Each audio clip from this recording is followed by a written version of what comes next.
seem that the list would practically include all the public service or government service that is being discharged by the government agencies already covered by the General Appropriations Act.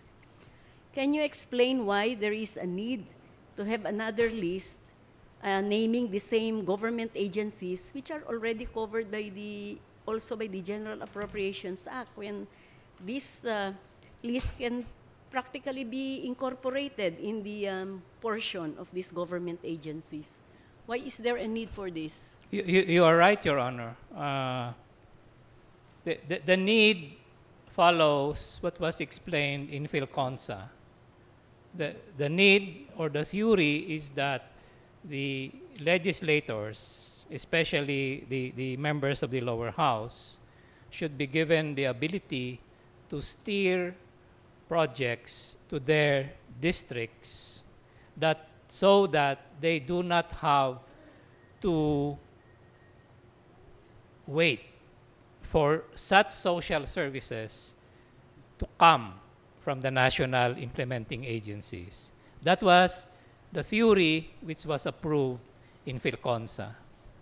Certainly, Madam, you can have another view, and I think your articulated view is, well, all of this money, just give it, for example, to the Department of Health, and they will give it to the hospitals, and all the indigents can go to the hospitals. That is another view. In fact, Your Honor, where we are today is the House is getting back to that view. As I said, on second reading, they already approved that insofar as the soft projects are concerned, this will now all go to the implementing agencies. For example, the Department of Health. And the Department of Health will get, I believe, an additional 5 billion. And it's up to the Department of Health to give this to the hospitals. And now, the indigents will have to go to the hospitals. Those are views, Your Honor. And our submission is, those are all constitutionally permissible views. In PhilConsa, they said, you can allow constitutionally the congressmen to steer it to their districts. And that has been held to be constitutional up to today. Now, because of all of these criticisms and all of the abuses, the House is swinging to the other view. But our respectful submission is that either or both are both acceptable as a matter of a constitutional choice, Your Honor. It may be understandable if there are special circumstances or contingencies that must be met. But in this instance, the appropriation has ballooned to a very huge amount, and the list has become inordinately lengthy. So it would it would seem that juggling of funds within this list is very easy to do. And I'd like you to say if this will not violate the provision of the Constitution stating that no law shall be passed authorizing any transfer of appropriation. Now, if you make a very long list and you provide a very big budget, and there are no itemized amount for each of these programs or projects mentioned in the list, wouldn't it facilitate the juggling of funds, the 24.7 billion among these projects consisting of 4 pages here in the General Appropriations Act? Can I respond, Your Honor? Yes. First, I am not in a position to explain why the PDAF doubled from 10 to more than 20.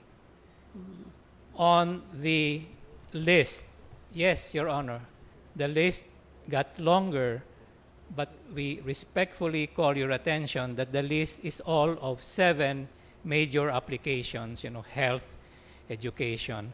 One way to look at it, indeed, is the list has become longer, but the other view is when the list has become more detailed, Your Honor. And precisely the detail is to constrain the use of the funds. So one view is it has got longer, but it has got longer, but the uses are still 7. And as to your question, as to your comment, Your Honor, under the system, can there be juggling of funds? Our answer, Your Honor, is no. Precisely the list limits the member of Congress to, for example, for the members of the House, 30 million for soft, 70 million for hard. You cannot cross the line. And within the 30 soft, you have to be within the menu, which only lists 7, Your Honor. So our answer is no. There cannot be juggling of funds. But would you not admit that it's possible to transfer funds from one project to another under this provision where you do not have any itemized budget for each of these projects and programs listed in the GAA? Because we've lost sight of the general prohibition in the Constitution that funds cannot be transferred from one item to another. Before we go to savings, we have to deal with that provision of the Constitution that there can be no transfer of funds. But if this is the way the law is written, look at this, 30 million for soft projects insofar as the congressmen are concerned. But there's no itemization of the amount for the programs and projects mentioned. So he can put 20 million here, 10 million there, or 5 million in one project, another 5 million in another project, and it will be up to the legislator to decide that. So there is no need. The provision of the Constitution on the transfer of appropriation will practically be nullified. Well, our answer, you're correct. A congressman, for example, can choose to put all of it into scholarship, all his 30 million in scholarship, or put all of it to fund indigent patients.